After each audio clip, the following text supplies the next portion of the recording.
So I think we have to be careful about any argument that says these people are crazy, it's never going to happen. You know, there have been lots of claims in the past. The technologies that we live with on a day-to-day basis aren't going to be possible. They seem to be possible. We should always be skeptical in order that we aren't taken in by hype and overstatement. Skepticism is likewise important to be able to distinguish between claims about what might happen and claims about what will happen. They now have these automated, like, avatar characters.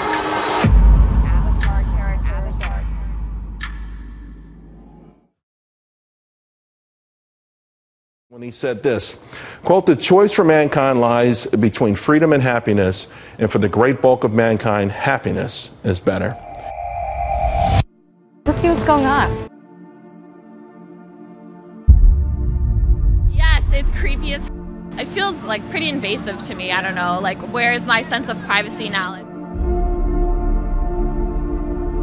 More than ever before, our privacy is a huge concern. Somebody's watching you all the time, and it's a little scary. Anyone downloading Snapchat's new Snap Maps option can be tracked. The new Snap Map shows your exact location in real time. I talked to another mother yesterday. They had no idea that this was even a possibility. No clue. All kinds of new features go into those updates that you're not aware of unless you're really researching everything. Saying that this is dangerous, where will the line for privacy be drawn? This day and age, sadly to say, we have to watch our backs a little bit more often, so the feeling that someone might know where you are that you didn't want to know, it can be alarming. Like, that's not something that I would want on my phone. We're bringing the physical world into the virtual world with these types of features. What is this world really about that we are creating? What is the role for human beings in this world we're shaping? Is it just to make our lives easier? In fact, this is a really important point that Aldous Huxley made in his classic dystopian novel, Brave New World. Huxley basically argued a similar point. He argued that Orwell was wrong and that, in fact, people would lose their freedom because they were so entertained by screens, by entertainment, by pop culture, that they would voluntarily give up a lot of their personal information. One thing that I want to start with is that, our children are very unique generations. So they're first generation who are born and raised in this hyper-connected internet world. The telephone took 75 long years to acquire 50 million users. The internet, 4 years. Facebook, 2.5 years. WhatsApp, 15 months, and Angry Birds, 15 days. Yes? You better believe it. Pricing is going futuristic. Some companies are using computer-driven artificial intelligence. Going from a world where people used to stamp the price on the product itself to a world where you're buying goods and services online or even offline, but a pricing algorithm now determines it. Because AI, in my opinion, is really about to blossom and explode. We could liken it maybe to the going back to when electricity came about. It changed not just the fact that we could turn a light on, but it really changed everybody's lives across the globe. That same possibility can happen here with AI. Very powerful. So it's really one of the broadest theses or technologies that we've seen in a long time, and a lot of things have had to come together to make that possible. And what's next?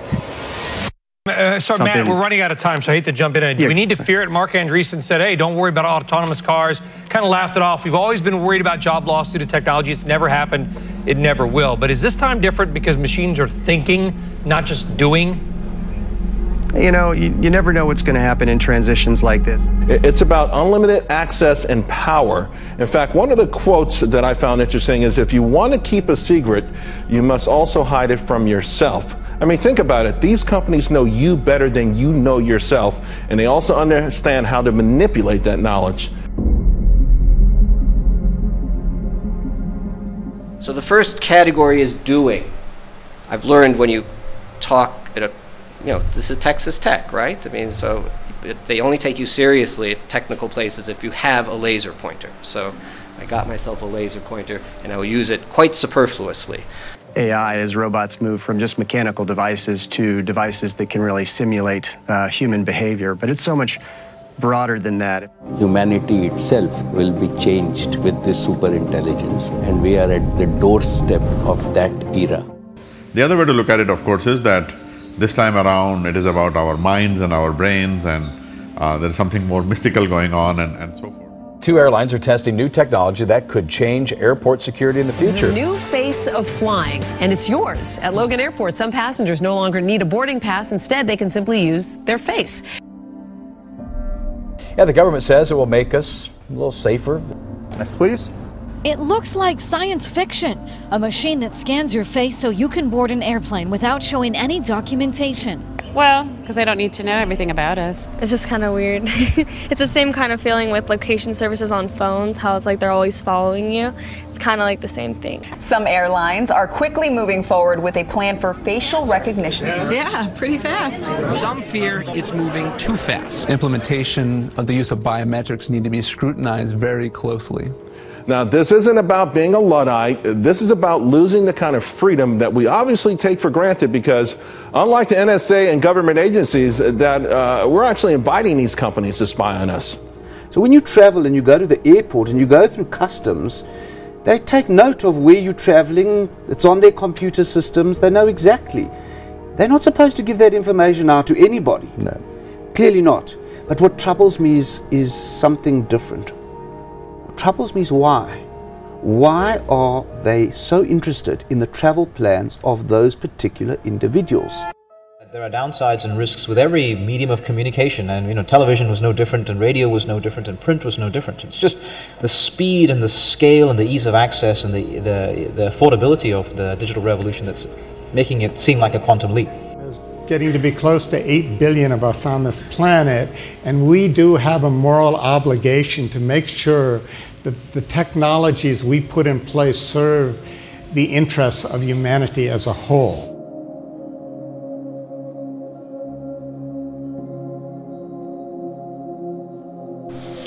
What has changed is a constellation of so-called converging technologies and an ever-accelerating rate of technological change seem poised to give reality to what was once pure speculation.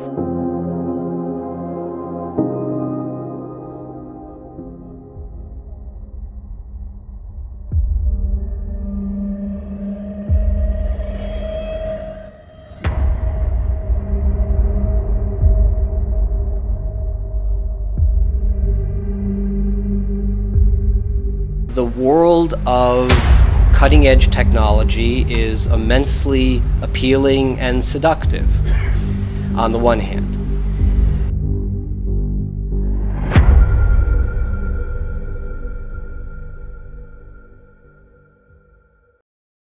If people don't understand how to think about what constitutes a good human life, then what will be left to them is this, right? Which again is immensely seductive.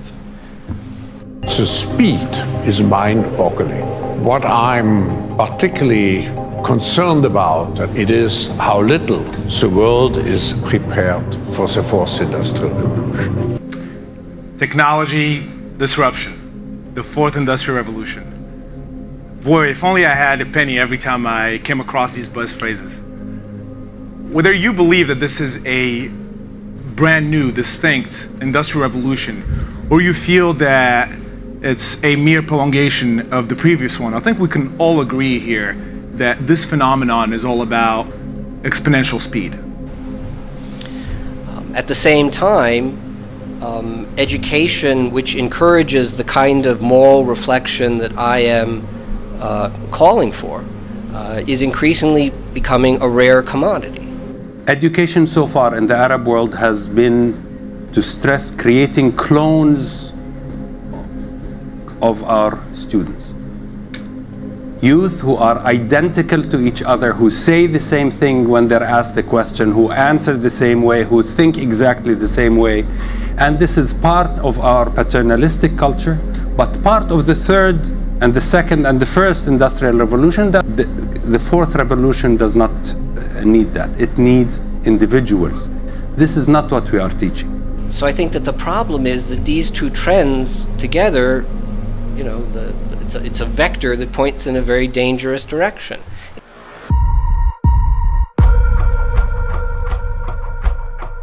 And it's not just in intelligence, it's in biotechnology. They now have these automated like avatar characters that are going to be counseling and providing therapy for elderly citizens, people going through surgeries, everything. There's a lot of technology that is turning towards avatars or robots to do things in replace of humans.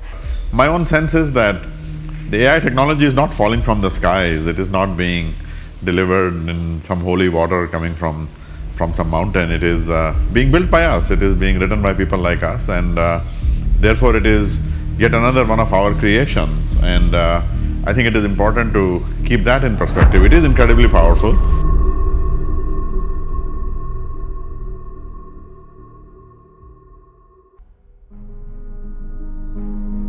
The not so cynical answer to your question is that we are at this remarkable moment when some things that people might have dreamt about for a very long time now, we're actually beginning to piece together how it is that some of them might really be brought about by serious human efforts.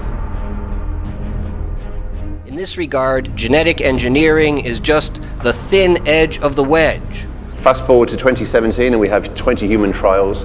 I was interested to read in the Washington Post earlier this month that a Gallup survey of public opinion found that the number of Americans that found human cloning was on a par with polygamy, growing upwards and upwards, so from a small base, entering the public consciousness. What this kind of progress would really look like.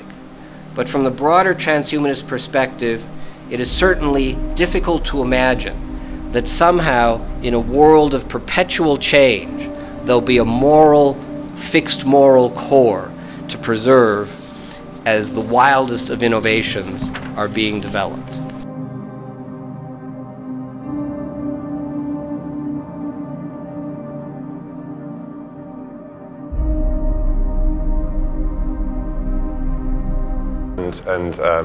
And the desire to improve human health is the first one. And then aging.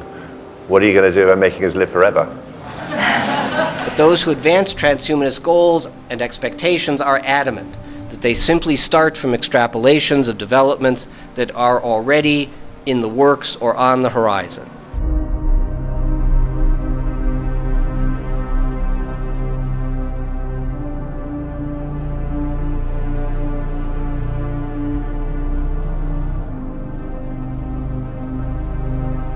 Creating the entrepreneurship mindset through critical thinking is the way of education. It's not reading, it's not changing curriculum, it's to ask any question and get away with it. There is no red lines. There is nothing there. You can ask any question which comes to your mind, including is God there or not. Even that simple question, you have the right to ask it, whatever the answer is. So the people have to be allowed to get that through.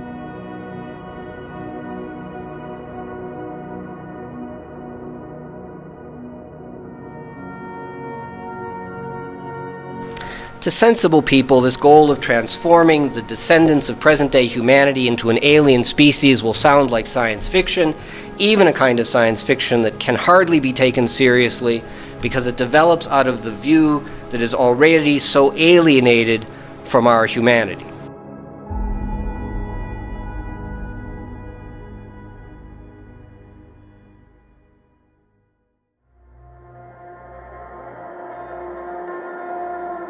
We file taxes, vote in national elections. Right, why do we do those things? Because there's a persistent need for order and hierarchies, as opposed to a world where we can each of us do as we please. Do as we please. Do as we please.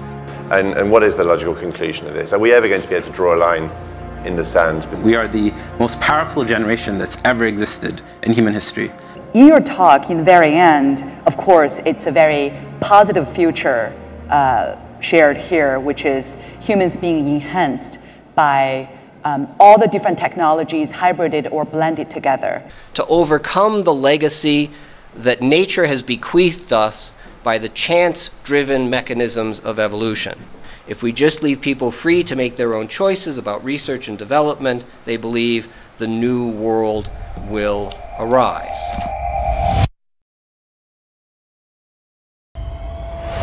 The world has changed. We can never ever go back to yesterday.